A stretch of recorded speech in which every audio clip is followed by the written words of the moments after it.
예수님께서 이제 부활하시고 승천하신 내용들을 사도행전 1장 초반부에서 다루고 있는데, 기독교의 가장 중심적인 틀이라고 할 수 있겠습니다. 우리가 신앙 그럴 때, 신앙이라고 그럴 때 우리 쪽에서의 반응, 우리 쪽에서의 열심, 충성, 헌신, 각오, 또 우리의 어떤 감정, 우리의 의지, 이런 것이 있기 전에 객관적 사실이 중요해요. 객관적 사실.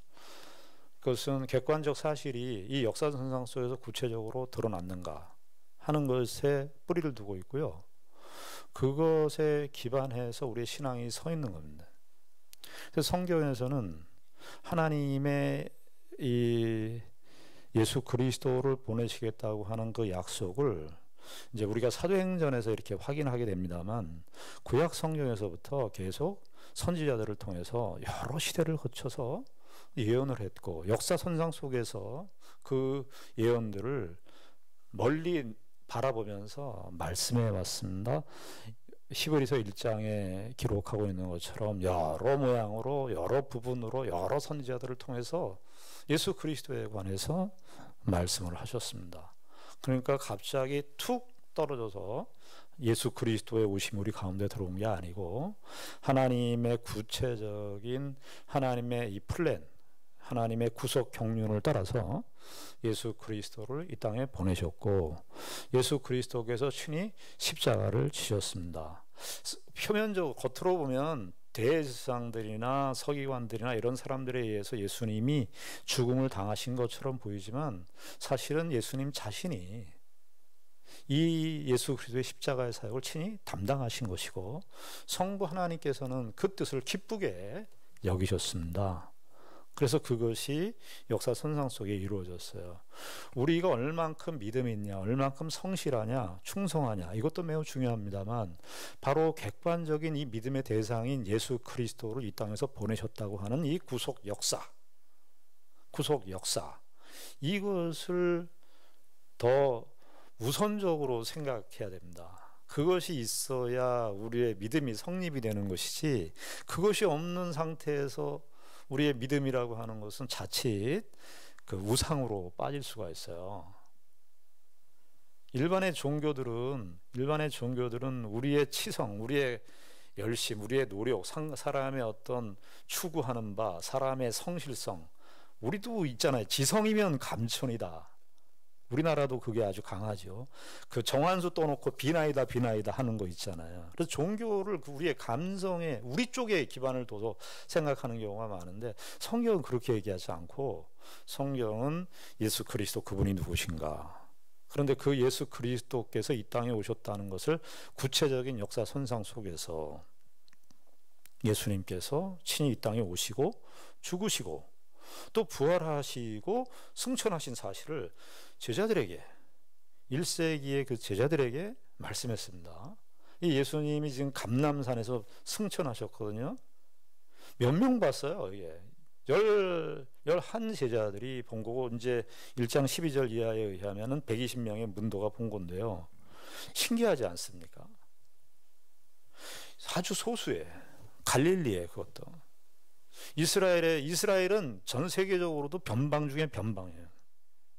그런데 이스라엘 중에도 변방 지역이라고 할 수 있는 갈릴리 지방에서, 이 감람산에서 예수님께서 많은 사람들이 아니에요. 11명 혹은 120명의 문도, 120명의 신자들이 이렇게 보고, 이 기독교 역사가 2000년의 역사를 거쳐서 지금 왔습니다.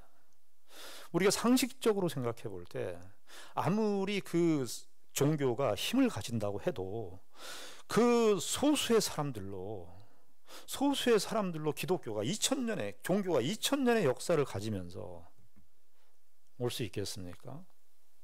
역사적 사실이라고 하는 토대가 없이, 하나님의 구속 역사의 사실성이라고 하는 역사적 토대, 이게 없이, 사실적 토대가 없이 종교가 그냥 개념만으로, 철학적인 것만으로 성립이 될 수 있습니까? 왜 하나님께서 이런 방식을 취하셨냐? 하나님의 구속 경륜의 역사는 변화되지 않는 것이기 때문에, 이 역사 선상 속에서 기독교란 역사와 함께 숨을 쉬고 역사와 더불어 있고 역사 안에 존재하며 역사 속에 있는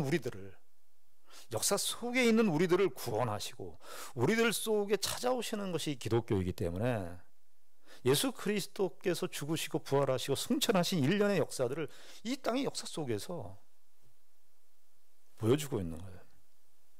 우리가 오늘 10절부터 읽었습니다마는 이게 사도행전 1장 1절부터 11절까지가 짧은 11절 말씀까지 되어 있지만 이 복음서의 역사와 나중에 이어질 사도행전의 이후의 역사, 기독교 이후의 역사를 거기 중요한 주제를 다루고 있기 때문에 그렇습니다. 그래서 여기 오늘 1장 10절에 보면 어떻게 되겠습니까? 올라가실 때에 제자들이 자세히 하늘을 쳐다보고 있었어요. 자세히 하늘을 쳐다보고 있었는데 여기 누가 등장합니까? 흰옷 입은 두 사람, 천사예요. 흰옷 입은 두 사람이 그들 곁에 섰다 이렇게 되어 있는데 우리 한글 성경은 그냥 자연스럽게 번역했습니다만 강조적이에요. 강조식으로 표현을 했는데 보라, 보라, 흰옷 입은 두 천사가 그들 곁에 섰다 하는 거예요. 그러니까 여기 섰다라는 표현이요, 참 성경이 천사가 나타났으면 우리는 천사 뭐 기가 막힙니다. 신적 존재 아니에요. 그럼 얼마나 수식을 하고 그 천사 와 놀랍고 막 이런 표현들이 막 엄청나게 그런 수사학적인 표현들이 동원됐을 텐데 그런 표현이 없고 그냥 흰옷 입은 보라, 흰옷 입은 두 천사가 곁에 섰다. 근데 이 섰다라는 표현이 뭐냐면은 이 헬라어에서 잘 쓰지 않는 그 용법인데요. 대과거로 썼어요. 대과거. 그러니까 좀 추론을 해보면 천사들이 요때만 있었던 것이 아니고 이미 그 전부터 천사, 이 영적인 존재인 천사의 존재가 이미 이 땅 가운데 실제하고 있었다라고 하는 사실을 추측하게 합니다. 여기 제자들이 뭐 봤다, 올라가실 때 제자 하늘을 쳐다봤다, 이런 올라간다, 쳐다본다 이런 동사들이 나오는데 그보다 훨씬 더 대과거를 썼어요. 그러니까 거기 늘 있었던 것처럼 이게 비슷한 모습이 여기 승천 때 두 천사가 나타났는데 예수님의 부활 때에도 두 천사가 나타나요. 누가복음 24장을 한번 가보시죠. 누가복음 24장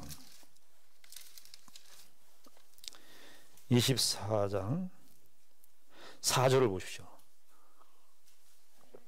누가복음 24장 4절입니다. 누가복음 24장은 예수님의 부활 이후예요. 부활 이후인데 거기 24장 4절에 보면 비슷한 표현이 나오는데 이로 인하여 근심할 때 문득 찬란한 옷을 입은 두 사람이 곁에 섰는지라. 여기서도 문득이라고 이렇게 번역했습니다만 똑같아요. 보라, 찬란한 옷을 입은 두 사람이 곁에 섰는지라. 이 섰는지라라는 말이 같은 단어예요. 그러니까 사실은 이것도 뭐냐면 예수님께서 부활하실 때 천사가 짠 하고 이렇게 나타나는 게 아니에요. 우리는 그냥 천사 그러면 짠 이렇게 생각하는데 무슨 얘기를 하려고 그러냐면 하나님의 세계, 하나님의 이 하늘의 세계가 이 땅 가운데 세계를 보고 있는데 이미 실제하고 있는 세계가 하늘의 세계라는 거예요. 우리의 눈에, 우리 인간의 눈으로 볼 때는 그때 천사가 등장한 것처럼 보이지만 성경은 이야기하기를 하늘의 영적인 실제들이 이미 이 땅에 이미 존재하고 있고 임재하고 있음을 보여주고 있는 거예요. 여러분, 우리가 생각할 때 우리가 보이는 거, 우리가 눈에 감각적으로 확인하는 거, 이것만을 믿음의 대상이라고 생각하는데 그럼 그렇게 생각하면 그러면 여러분 다 보이나요? 우리가 눈에 보인다고 다 보입니까? 우리가 눈에 보이는 것도 정확하게 판단이 안 되는데요. 하이젠버그라고 하는 노벨 물리학상을 받은 사람이 소위 우리가 보는 대상과 우리가 관찰된 대상과 실제 대상이 다르다는 거예요. 사람은 보는데 정확하게 볼 수 없다는 거예요. 왜? 우린 가시광선에 의해서 보기 때문에 사물을. 빛이라고 하는 이 가시광선에 의해서 우리가 다 보는 겁니다. 가시광선이 없으면 보질 못해요. 우리 지금 여기 불을 다 끄면 아무것도 보질 못합니다. 그러니까 가시광선에 의해서 보여지는 대상이기 때문에 그 가시광선에 보여지는 그 실물이 진짜 실물이냐. 그 노벨 물리학상 받은 사람이 하이젠버그가 그걸 주장한 거예요. 근데 성경은 이 하늘의 실제가 진정한 실제라고 말합니다. 예. 여러분, 우리도 다 죽잖아요, 사람들이. 우리가 내가 여기 있지만 사실은 어떤 면에서 허상일 수 있어요. 왜냐하면 제가 앞으로 살면 얼마큼 더 살겠습니까? 죄송합니다, 어르신들 계시는데. 많이 살아야 50년 더 살까요? 요즘에 120세를 내다본다고 하는데, 그래 봐야 저도 사라져요. 이 세상에 있는 것들은 다 사라져요. 영원히 존재하는 것들이 없다 그 말이에요. 근데 성경을 읽어보면 영원히 존재하는 실제가 있다는 거예요. 하늘의 실제는 존재한다는 거예요. 예수님의 부활 때 천사가 등장했다는 것은 천사가 뿅 하고 나타났다기보다는 이미 하늘의 실제가 존재하고 있었다는 거예요. 그리고 오늘 이 승천의 시점에서도 동일한 표현. 두 천사가 이미, 근데 두 천사가 이렇게 나타났는데, 두 천사가 뭐라고 그러죠? 11절에, 1장 11절에 갈릴리 사람들아, 이렇게. 지금 여기가 예루살렘이거든요. 예루살렘은 그 감람원인데 제자들의 신분을 다 알아요. 그러니까 이 얘기는 뭐냐면, 너희들이 갈릴리에 있을 때부터 적어도 천사는, 이 두 천사는 갈릴리 사람들아, 이 얘기할 때는 이미 너희들이 어떤 배경 속에서 자라왔는지를 그거 다 알고 있는 거죠. 근데 이 천사가 이 흰옷 입은 천사가 얼마나 굉장한 천사들, 야 놀랍다, 그런 표현이 없고, 천사도 천사 자신에게 집중되기를 원치 않아요. 천사는 뭐 하는 사람이냐, 뭐 하는 존재냐면 예수 그리스도를 증언하기 위해서 존재하는 사람이에요. 예수 그리스도의 메신저 역할을 하는 사람이에요. 예수 그리스도의 영광과 예수 그리스도의 부활과 예수 그리스도의 승천, 예수 그리스도의 재림, 예수 그리스도를 말해주기 위해서 온 존재예요. 그러니까 자기가 얼마나 대단한가, 얼마나 역사가, 천사가 얼마나 초월적인 존재인가, 이런 거는 관심 없다고요. 천사 자체는. 우리는 신령한 거, 영적인 거, 막 환상 이런 거 너무 좋아하죠. 초월적인 거 막 좋아해요. 우리가 초월이라는 말도 우리의 영역 속에서, 우리 인간의 언어로 우리의 경험 영역을 벗어난 것을 초월이라고 표현한 것이지, 하나님에서는 초월이 없어요. 하나님에게서 무슨 초월이 있어요? 하나님 자신이 초월하신 분인데. 그러니까 천사는 뭐라 그래요? 11절에 이렇게 얘기하죠. 갈릴리 사람들아, 어찌하여 서서 하늘을 쳐다보느냐. 너희들 지금 예수님 올라갔는데 너희들 왜 하늘을 쳐다봐? 그러면서 하는 말이 뭐죠? 예수님에 대해서 두 가지를 가르쳐줘요. 이 천사가 두 가지를 11절에 가르쳐주는데, 그게 뭐냐면, 첫 번째, 너희 가운데서 하늘로 올려주신 예수. 이 강조예요. 강조. 하늘로 올라가신 이 예수. 하늘로 올라가신 이 예수. 이걸 얘기하고, 그 다음에 그 예수는 어떤 예수냐? 하늘로 가심을 본 그대로 오시는 예수. 그러니까 제자들은 지금 승천에 관심을 갖고 있는데, 천사는 뭘 얘기하는 거예요? 예수님을 이야기하는데, 예수님의 부활도, 예수님의 부활 승천도 놀라운 사실이지만, 너희들의 시선을 어디에 집중해야 되느냐? 초대교회요. 그리고 이 서신을 읽는 모든, 이 사도행전을 읽는 모든 교회에게 무엇을 우리가 바라봐야 되느냐? 승천하신 이 예수를 바라보는 것으로 끝이 아니라 다시 오실 그 예수, 다시 오실 그 예수. 너희들이 본 그대로 오시는 그 예수. 예수님이 부활하신 예수도 중요하고 예수님이 승천하신 예수도 중요하지만, 초대교회 공동체는 궁극적으로 무슨 예수를 소망하고 무슨 예수를 기다려야 되느냐? 다시 오실 예수를 기다려야 된다. 천사가 그 얘기를 한 거예요. 다 빼요. 그러니까 천사는 와서 다 보고 있었는데, 예수 그리스도께서 어떤 분이신지를 다 보여주시고, 예수 그리스도 그분이 어떤 분이신가를 증언하고, 천사의 역할은 끝이에요. 거기에 무슨 수식이 붙거나 얼마나 놀랍냐 이런 것들이 없어요. 성경이 참 우리의 생각과 기대가 다른 것이, 예수 그리스도 그분이면, 우리를 구원하실 분이면 뭐 기가 막히게 멋있는 로마 황국에서 태어나시고 기독교가 얼마나 힘을 가지고 얼마나 이 세상에서 권세를 가지고 능력을 가지고 있는 그 모습으로 기독교를 소개할 것 같은데 천사가 이렇게 이 모습에도 등장했는데 결정적으로 등장했는데 결국은 예수 올라가신 그 모습 그대로 너희들 그 예수를 기다려야 되는 공동체야. 그 이야기하고 끝이에요. 예수님 이게 더 기독교가 그래서 더 무서워요. 충격이 더 큽니다. 수식이 없기 때문에 그냥 사실을 탁 던져 놓으니까 이 무게를 감당을 못 하는 거야. 무게를. 이 무게가 너무나 크니까. 자, 그리고 1장 1절서부터 11절까지가 예수 그리스도의 정확하게 얘기하면 부활 이후의 승천, 그리고 그 약속이 이루어진 예수님이 올라가신 모습 그대로 오시겠다는 약속, 그것을 딱 하고 난 다음에 사도행전 2장에 오순절 성령 강림이 올 텐데 그 전에 그러면 이 약속을 받은 공동체가 예수 그리스도의 오심을 기다리는 공동체가 무엇을 할 것인가? 무엇을 하는 공동체인가? 예수 그리스도의 죽으심과 부활과 승천과 다시 오실 예수 그리스도를 약속으로 갖고 있는데 이제 부활과 승천은 약속이 아니라 성취됐죠. 딱 하나의 약속, 예수 그리스도께서 다시 오실 그 재림의 약속만 남아있는 형태인데 예수 그리스도의 승천과 재림 사이의 교회가 무엇을 할 것인가? 사도행전 2장의 오순절 성령 강림은 2장에서 일어날 일이에요. 교회가 무엇을 해야 되는가? 그것이 1장 12절부터 14절까지의 내용 속에서 말해주고 있는 거예요. 우리가 사도행전을 읽으면 사도행전 2장의 오순절 성령 강림이 대단하죠. 그게 하나님의 구속 역사의 어떤 큰 축이니까 예수님의 부활 승천과 맞먹는 그 역사적 의미를 갖고 있는 사건이니까 오순절 성령 강림 사건이 중요한데, 그런데 그 사이가 있다는 거죠. 근데 그 사이에 뭐가 껴있냐? 1장 12절부터 14절을 보시면 1장 12절에 제자들이 감람원이라 하는 산으로부터 예루살렘에 돌아오니 이 산은 예루살렘에서 가까워 안식일에 가기 알맞은 길이라.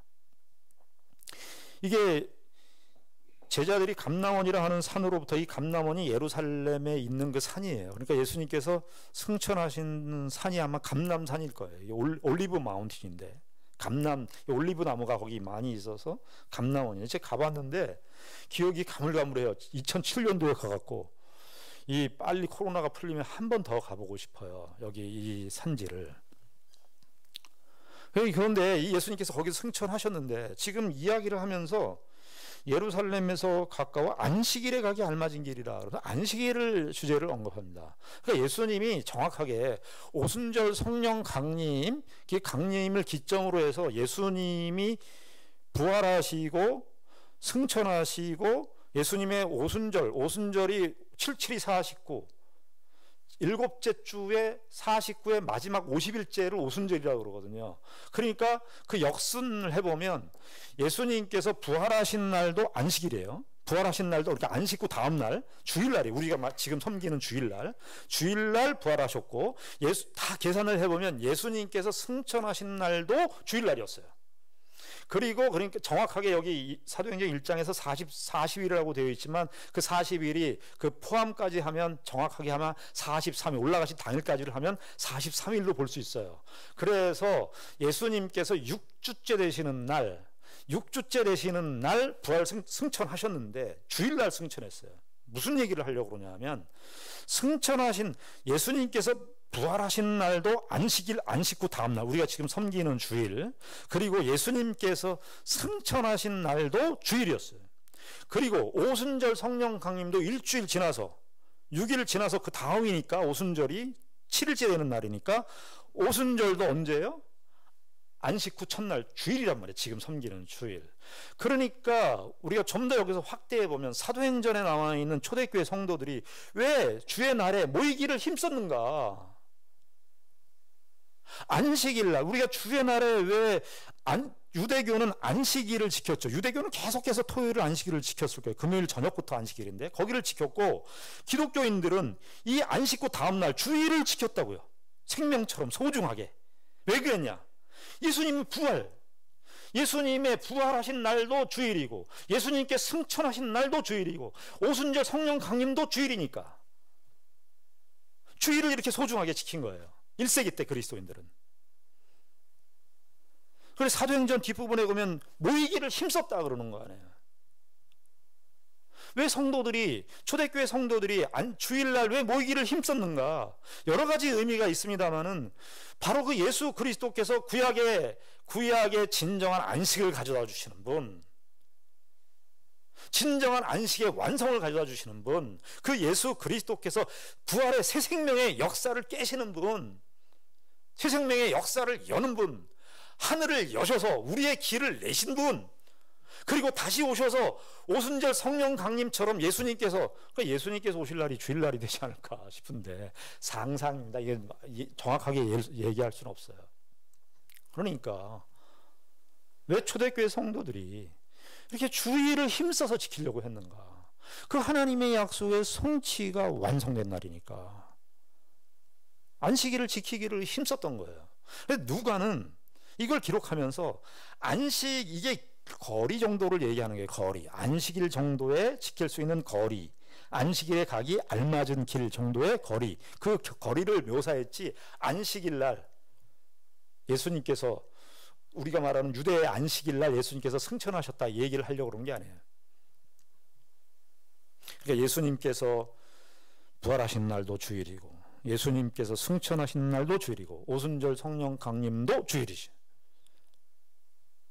우리가 21세기를 살고 있지만 우리가 날이라고 하는 거 그냥 다 의미 없는 날이라고 생각할지 모르지만, 특별히 우리 개신교회들은 그런 것들이 좀 약한데, 유대인들이 안식일을 지키는 그 정도의 율법주의적인 그런 날의 개념은 아닙니다만, 우리가 21세기를 살아가면서 특별히 오늘 이렇게 그 코로나 시대를 맞이해서 교회가, 개신교 교회가 주일을 지킨다고 하는 것이 얼마나 큰 의미를 담고 있는가, 우리가 다시 한번 새겨봐야 되는데. 자, 그리고 나서 이 120명, 이 120명이라고 120명이 모였었어요. 여기 12절에 보면 제자들이 감람원이라는 산으로부터 예루살렘에 돌아오니 이 산은 예루살렘에서 가까워 안식일에 가기 알맞은 길이라 13절에 들어가 그들이 유하는 다락방으로 올라가니, 다락방이라고 되어 있는데요, 다락이라 그러니까 우리가 생각하는 다락이라고 생각하는데 그게 아니고 어퍼룸이에요. 그냥 위층, 그냥 위에. 유대의 이게 정확하게 이제 마가의 다락방으로 우리가 보여지는데 정확한 진술은 아니에요, 어떤 건진. 그런데 굉장히 넓은 120명의 사람들이 모여 있는 거예요. 근데 120명이라고 하는 것이 어떤 생각이 드세요? 120명이 12 곱하기 10이잖아요. 12이라고 이제 나중에 이 15절 이하부터 그 제자 선택하잖아요. 마띠아 선택 왜 하죠? 12를 채워야 돼요. 12를. 그래서 하나님의 구원의 역사가 교회적 성취의 완성을 이야기해야 되기 때문에 이 12이라고 하는 숫자를 맞춰서 마띠아 선택을 하는 겁니다. 마띠아 선택을 해요. 그리고 12절부터 14절까지는 120명이라는, 12 곱하기 10이잖아요. 이 12이라고 하는 것, 10이라고 하는 것, 이게 다 완성을 말하는 것이거든요. 10계명, 이게 다 완성이에요. 12지파 다 완성의 개념을 갖고 있어요. 자, 이렇게 하나님의 약속이 실현된다고 하는, 하나님의 약속의 성취라고 하는 그 큰 흐름 속에서 성도들이 한 것이 무엇이냐? 하나님의 약속을 담지하고 있고 하나님의 약속을 유일하게 알고 있는 공동체가 지금 이 제자들과 120명의 사람들인데, 초대교회 공동체인데, 하나님의 약속이 이루어지는 그 흐름 속에서 초대교회 공동체가 힘쓴 일이 있었어요. 뭐 했냐? 14절. 여자들과 예수의 어머니 마리아와 예수의 아우들과 더불어 마음을 같이하여 어떻게 했어요? 오로지 기도에 힘쓰니라. 하나님의 약속을 바라고 하나님의 약속의 성취가 이루어지기를 담고 있는, 하나님의 약속을 담고 있고 하나님의 구속적 역사를 담고 있는 유일한 공동체가 초대교회였는데, 그 당시 때 그 초대교회가 하나님의 약속의 실현을 앞에 두고 성령 오순절을 성령이 오시는데, 그 하나님의 약속이 실현되는 그 맥락 속에서 성도들이, 교회가 뭐 했는가? 오로지 기도에 힘썼다. 기도에 힘썼다. 여기 기도에 힘썼다라고, 오로지 기도에 힘썼다라고 하는 것이 미완료예요. 계속해서 기도한 거야. 여기 사실 14절에 오로지 기도에 힘썼다 이렇게 되는데, 정확하게 얘기하면 오로지 그 기도에 힘썼다. 그 기도, 정관사가 있어. 그 기도에 힘썼다. 저는 이 정관사가 지시하는 게 뭘까? 오로지 그 기도. 저는 이 그 기도는, 바로 이 그는 하나님의 약속을 의미한다고 봐요. 하나님의 약속을 의식하는 기도였다고요. 그리고 그 기도는 예수 그리스도께서 이 땅에 오셔서 예수 그리스도께서 친히 기도의 본을 보이시고 기도를 가르치셨던, 기도의 본을 보이신 것은 마태복음 6장의 우리 주기도문의 내용이고, 예수님께서 겟세마네 동산에서 기도하셨던 그 기도였어요. 그 기도, 예수님께서 보여주셨던 그 기도. 초대교회 공동체가 예수 그리스도로 말미암아 하나님의 새 생명을 입고 부활의 새 생명의 은혜를 입었는데, 하나님의 약속을 가지고 있었는데, 그 약속이 내밀화되고, 그 약속이 이제 이 초대교회 공동체가 우리가 1장 8절에서 보았듯이 증인 노릇을 해야 되는데요. 나가서 증인 노릇을 하는 데 있어서 가장 증인의 힘은 뭐예요? 그래서 증인은 무엇을 증거한다 그랬어요? 예수 그리스도를 증언하는 역할을 해야 돼요. 예수 그리스도, 그분은 누군데? 하나님께서 약속하신 그 약속의 실체니까. 증언을 하려면 증언하는 그 대상이 어떤 분인지를 가장 잘 알아야 돼요. 그분과 밀접한 교제가 있어야 되고, 그분 안에서 그분이 이루어준 하나님의 약속의 성취의 맥락 속에서 그 기도를 하는 거죠. 하나님의 뜻이 우리 가운데 펼쳐지도록, 하나님의 이 약속이, 하나님께서 우리에게 이 약속이 이루어진 우리의 1차 대상자니까, 하나님이 약속하신 그 약속이 우리에게 이루어지도록 우리가 이제 앞으로 세상에 나갈 텐데, 세상에 나갈 때 하나님의 약속이 실현되는 공동체로, 예수 그리스도가 증언되는 이 공동체로 하나님, 우리가 이 일을 감당하게 하여 주시옵소서. 예수 그리스도를 증언하는 이 역할로 쓰임받을 수 있도록 인도하여 주시옵소서. 그 기도했을 거 아니겠어요? 그 기도로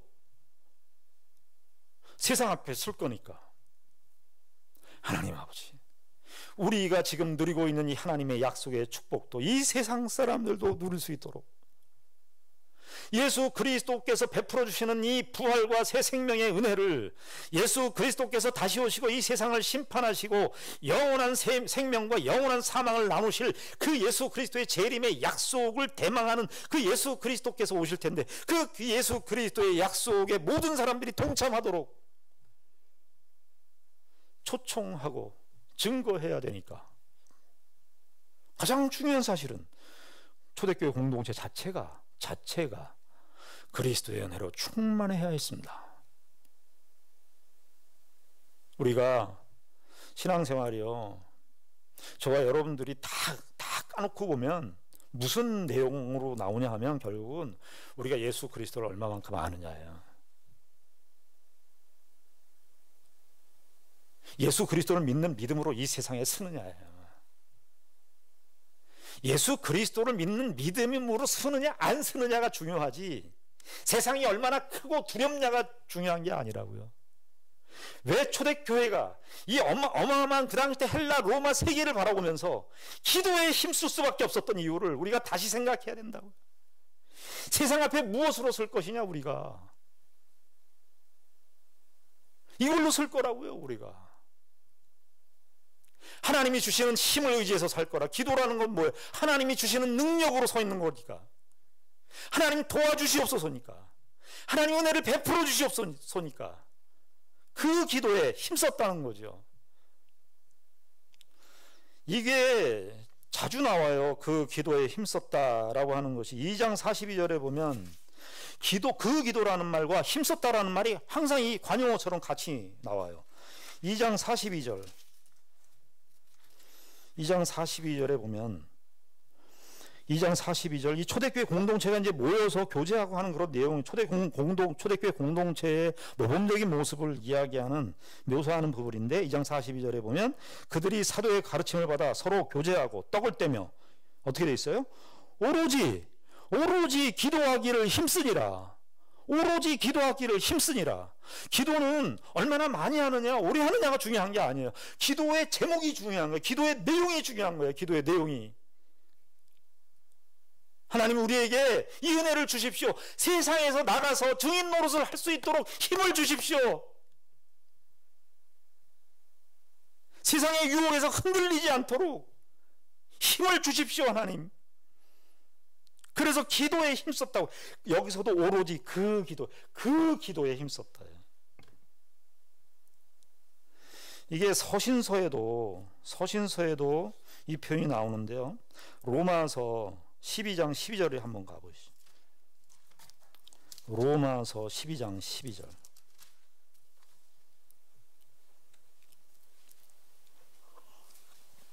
로마서 12장 12절 우리 같이 한 음성으로 읽습니다. 시작. 소망 중에 즐거워하며 환난 중에 참으며 기도에 항상 힘쓰며. 여기서도 그 기도에 항상 직역을 하면 소망 중에 즐거워하며 환난 중에 참으며 그 기도에 항상 힘쓰며. 여러분 여기 소망, 환난 이게 다 뭡니까? 소망, 환난 이것은 다 종말론적인 그 맥락 속에서 하는 거예요. 그러니까 초대교회 공동체가 예수 그리스도의 초림과 재림 그 중간에 있어요. 초대교회 공동체가 그 초림과 재림 사이를 살고 있기 때문에 소망이 있는 거예요. 그런데 소망 가운데 예수 그리스도께서 궁극적으로 이 땅에 오실 소망을 바라보면서 살아요. 근데 실존은 어떻게 돼요? 이 세상은 반대예요. 이 세상은 예수 그리스도의 정신과 원리에 다 반대예요. 그러니까 고난이 있을 거라고요. 고난이 있다고요. 그래서 환난 중에 참아야 돼요. 그런데 소망 중에 즐거워하며 환난 중에 참으며, 이것이 가능하려면 뭐가 있어야 되냐면 그 기도에 항상 힘써야 된다고요. 기도하지 않고 신자의 삶을 산다는 건 불가능한 거예요. 그러니까 초대교회 맥락 속에서 보면, 더 적극적으로 얘기하면 기도하지 않으면 신자 아니라는 거예요.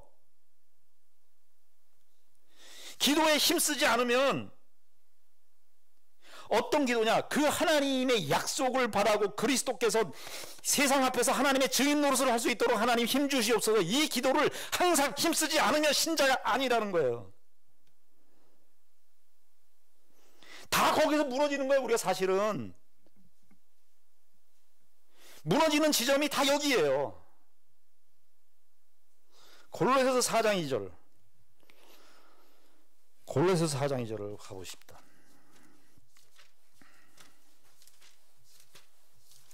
골로새서 4장 2절. 골로새서 4장 2절 우리 같이 한 음성으로 읽겠습니다. 시작. 기도를 계속하고 기도에 감사함으로 깨어 있어라. 이것도요, 좀 제가 직역을 하면 여기도 이렇게 되어 있습니다. 그 기도를 계속하라. 그 기도를 계속하라. 그 기도를 계속하라. 그 기도를 힘써라. 이것도요. 아까 그 힘써라 같은 단어예요. 그 기도를 힘써라. 깨어 있으면서 그것 안에서라고 하는 건 기도 안에서, 감사함 안에서. 그러니까 이것도 뭐죠? 깨어 있는 거, 깨어 있는 것이 뭐냐 하면 감사한다는 거예요. 감사가 없으면 깨어 있지 않다는 거예요. 우리 생활하면서 감사가 없으면 깨어 있지 않는 거예요. 계속 불만만 쌓이고 불평만 쌓이고 원망만 쌓여요. 그러면 그게 깨어 있지 않은 거예요. 깨어 있지 않은 게 뭐 게으르고 이런 게 아니라, 깨어있지 않으면 뭐냐 하면 감사가 없는 게 깨어있지 않는 거예요. 감사의 조건과 원인이 하나도 없고 불평과 원망의 원인만 자꾸 생기는 거예요. 그러면 깨어있지 않는 거예요. 그런데 그 감사함 안에서 깨어있으려면 여기 먼저 뭐 어떻게 됐어요? 그 기도를 계속해라. 거기서 기도를 힘써라. 그 기도, 그 기도. 그 기도, 예수님께서 하셨던 그 기도, 초대교회 공동체가 했었던 바로 그 기도. 여기 서신서에서 바울이 서신서에서 1세기 때 이제 교회 형성이 된 이 이방 지역에 있는 그 교회들을 향하여, 로마 교회와 골로새 교회와 이런 이방 지역에 있는 교회들을 향하여 너희들 그 기도를 본받아. 그 기도를 본받아야 돼. 초대교회 공동체가 그 당시 때 증인 노릇을 할 수 있었던 것은 그 기도에 힘썼기 때문에. 정말 우리의 영혼에 정말 저와 여러분들의 영혼을 정말 보십니까? 우리의 영적인 상태를 여러분들 인식이나 하고 있어요? 우리가 정말 이 세상에 어떻게 흘러가고 있는지, 내 자신이 어떻게 흘러가고 있는지 생각이나 하고 있습니까? 우리가 다 힘들다 그러고 어렵다 그러고 절망스럽다고 하는 그런 모든 주제들이 여러분들의 기도의 터널을 통과한 거예요. 우리의 기도의 터널을 통과하고 나온 거냐고요, 그게.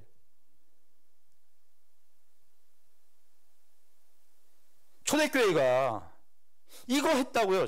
120문도가 그냥 성령이 오시옵소서 그런 기도를 한 게 아니라 하나님의 약속이 이루어지는데 우리가 증인 노릇을 해야 되는데, 하나님 우리 흔들리지 않도록 인도하여 주시옵소서.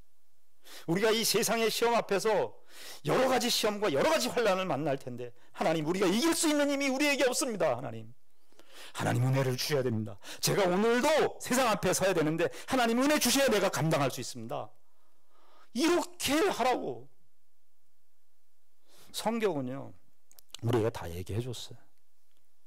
우리가 다른 거 생각하고 있느라고 신앙의 본질을 잃어버리고 있는 거예요.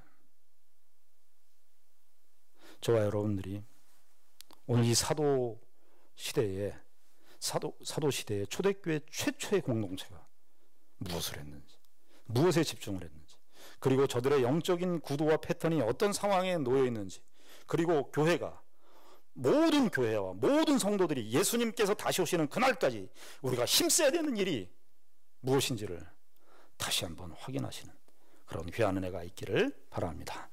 기도하겠습니다. 하나님 아버지, 은혜를 감사합니다. 우리가 하나님의 은혜를 따라 삽니다.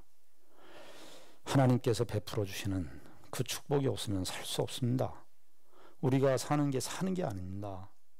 먹고 살면 사는 건 줄 알고, 이 세상에 육신적인 재물이나 육신적인 부유함에 빠져 있으면 그것이 사는 줄 알고, 우리의 영적인 민낯은 점점 병들어가고, 우리의 영적인 수준은 점점 하나님과 상관없이 흘러가는데도 나태하고 게으르고, 하나님 아버지 정신을 차리고 기도의 자리에 있을 수 있도록 인도하여 주시옵소서. 그 기도를, 사도행전의 초대교회 성도들이 했었던 그 기도를, 우리도 그 기도를 할 수 있도록 주님 은혜를 베풀어 주시옵소서. 예수님 이름으로 기도드리옵나이다. 아멘.